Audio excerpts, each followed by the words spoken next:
한일 정상회담이 뉴욕에서 관계 개선 필요성에 공감대를 이뤘습니다. 앞서 개최 여부를 놓고 양국이 신경전을 벌이기도 했는데 통상적인 정상회담과는 달리 비공개로 진행돼 모두 발언도 공개되지 않았습니다. 이번 회담의 의미와 성과를 박원곤 이화여대 교수와 함께 알아보겠습니다. 교수님 어서 오십시오. 네, 안녕하세요. 어서 오세요. 네, 30분간의 약식 회담이긴 했지만 한일 정상이 2년 9개월 만에 마주 앉았습니다.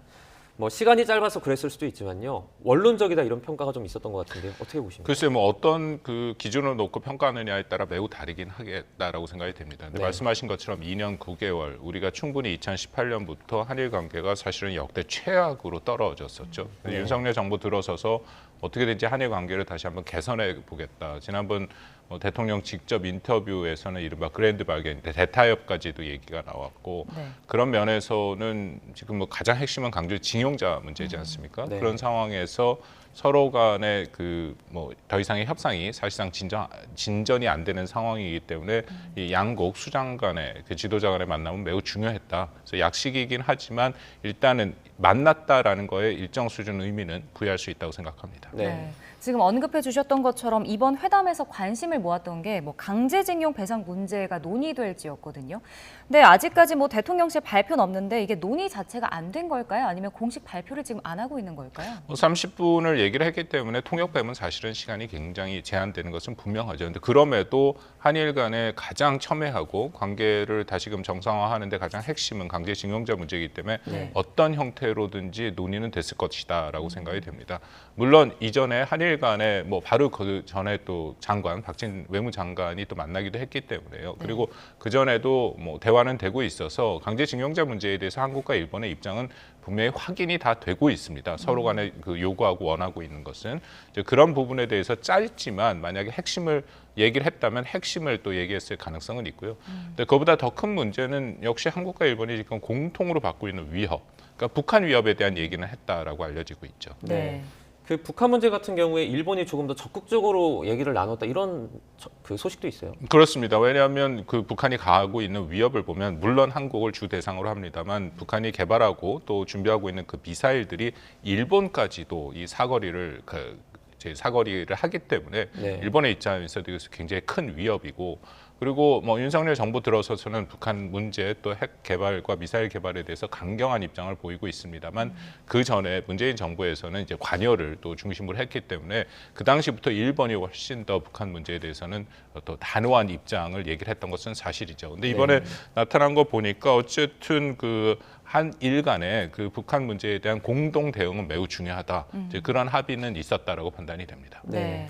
근데 보통 이제 정상회담을 할 때 회담하는 방식이라든지 장소 같은 게 좀 적지 않은 의미를 가지고 있잖아요. 이번 회담은 어떻다고 좀 평가를 하시나요? 충분히 보도가 됐습니다만 굉장히 어려운 회담이었다라고 생각이 됩니다. 네. 한국이 우리 측이 먼저 발표를 했었죠. 그런데 일본에서는 기시다 총리가 얘기를 했다 하면서 불쾌감을 표시를 했고 그리고 끝까지 언제 어디서 할지가 밝혀지지 않은 것이고 또 네. 장소도 사실은 매우 중요합니다. 왜냐하면 이게 양국이 동등한 입장에서 회담을 해야 되기 때문에 장소를 잡을 때도 예를 들어서 숙소에서 얼마만큼 떨어졌느냐 그 거리까지도 사실 계산을 하고 그러거든요. 근데 이번에는 기시다 총리가 그 CTBT 포괄적 핵 합의에 대한 그 논의를 하는 그 장소로 윤석열 대통령이 일종의 찾아간 모습이 되긴 했습니다. 네. 근데 제 생각에는 저는 좀 큰 틀에서 이 문제를 볼 필요는 있다라고 생각이 됩니다. 왜냐하면 한일 간의 문제를 해결해야 되는 것은 매우 중요하죠. 근데 강제징용자 문제라는 것이 걸려 있고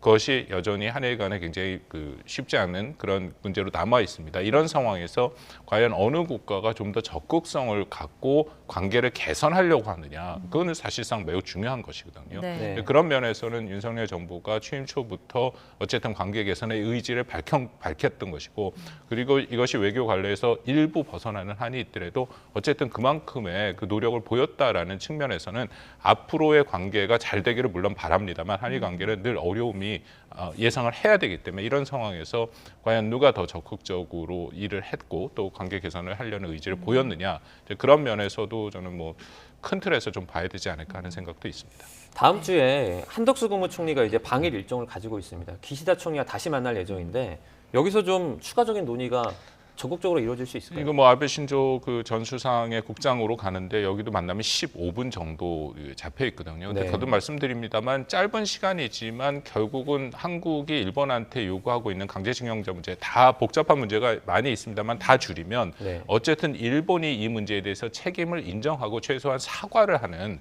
이제 그런 식의 그 일본 측의 조치가 필요했다라는 것이거든요. 그러면 네. 한국에서의 이 동력을 갖고 이 문제를 할 수 있다.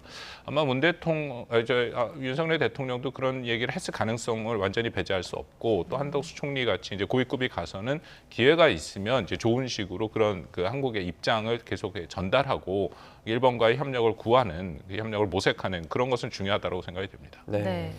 뭐 오늘 그 30분간의 좀 짧은 회담이긴 했지만 뭐 취재 기자나 영상 기자가 배석도 하지 않았습니다. 그리고 모두 발언도 공개가 되지 않았는데 이거 이례적인 것 아닌가요? 매우 이례적이죠. 왜냐하면 방금 그 전 회담에 그 숄츠 보도에도 나왔습니다만 네. 그 독일 총리와의 그게 원래 정상적인 회담의 양식이죠. 당연히 그 풀 기자단도 들어가고 화면도 나오고 또 뭐 필요하면 공동 발표도 하고 그런 형식인데 이것은 과연 어느 쪽에서 먼저 이렇게 약식으로 하고 좀 비공개로 하고 전체의 수준을 낮췄을 것인가라는 것은 뭐 일본 측이다라고 우리가 충분히 볼 수 있을 것 같습니다. 네. 왜냐하면 우리 대통령실에서는 계속 얘기를 했지만 일본에서 부인을 했고 그래서 뭐 제가 알기로는 그 기자단한테도 거의 뭐 2분 정도 남겨놓고 시작을 했나 그때 이제 알려져서 전체적으로 취재도 안 되는 상황이었다. 그러니까 이것을 왜 그러냐면 일본 내 사정입니다. 네. 그러니까 이게 한일 관계는 사실 우리가 잘 봐야 되는 게 한국도 그렇고 일본도 그렇고 국내적으로 이게 굉장히 민감한 문제이기 때문에 국내 여론을 생각 안 할 수가 없죠. 더군다나 뭐 잘 알려진 것처럼 기시다 총리의 그 지지율이 계속 지금 하락하고 있는 상황이고 네. 그리고 강제징용자 문제는 우리 입장에서는 당연히 이건 일본 책임론이고 일본이 여기에 대해서 사과를 해야 되지만 또 일본 입장에서는 이게 1965년 이게 기본조약에 따라서 배상이 끝났다라는 또 그런 입장을 갖고 있기 때문에 기시다 총리가 윤석열 대통령을 만나는 것 자체가 내 국내 정치적으로 부담이 됐다라고 생각이 됩니다. 네. 네.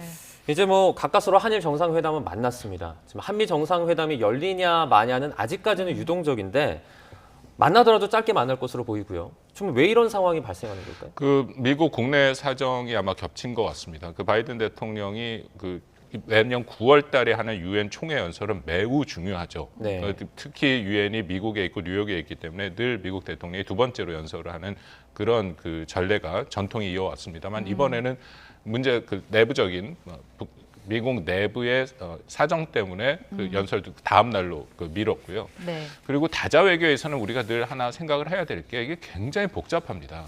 그 수백 명에 가까운 그 지도자들이 한 곳에서 모여서 연설을 하고 또 한다라는 것은 이 모든 어떤 양자 또 다자 간의 회담과 그런 것이 늘 시간을 다 맞춰가기가 굉장히 어려운 상황이 있다. 네. 단순히 총회 연설뿐만 아니라 굉장히 다양한 형태의 그런 그 관련된 회의들이 열리거든요. 이제 그런 면을 볼 때 원래 계획보다는 한미 정상회담이 지금 늦어지고 있는 것은 맞는데 뭐 아직은 제가 그 정확하게 그 상황이 나오지 않아서 조심스러운 예측입니다만 만날 것 같긴 합니다. 네. 근데 다만 어떤 의미 있는 얘기를 할 만한 시간을 확보할 수 있을까? 그것은 네. 좀 별개의 문제라고 생각합니다. 네. 만약에 한미 정상이 좀 약식으로 짧게 만난다 하면 사실 빈손 회담이라는 그런 지적도 피하기는 어려울 것 같거든요. 어떻게 보십니까? 그러니까 이거는 말씀드린 것처럼 처음부터 여러 가지 상황을 좀 고려를 해야죠. 그러니까 다자회의에서는 늘 어떤 새로운 그 예상치 못했던 일들이 발생할 수도 있다라는 것을 생각을 해야 되고 그렇기 때문에 다자회의에 이렇게 여러 명이 모이는 회의에 양자회담에서 어떤 의미 있는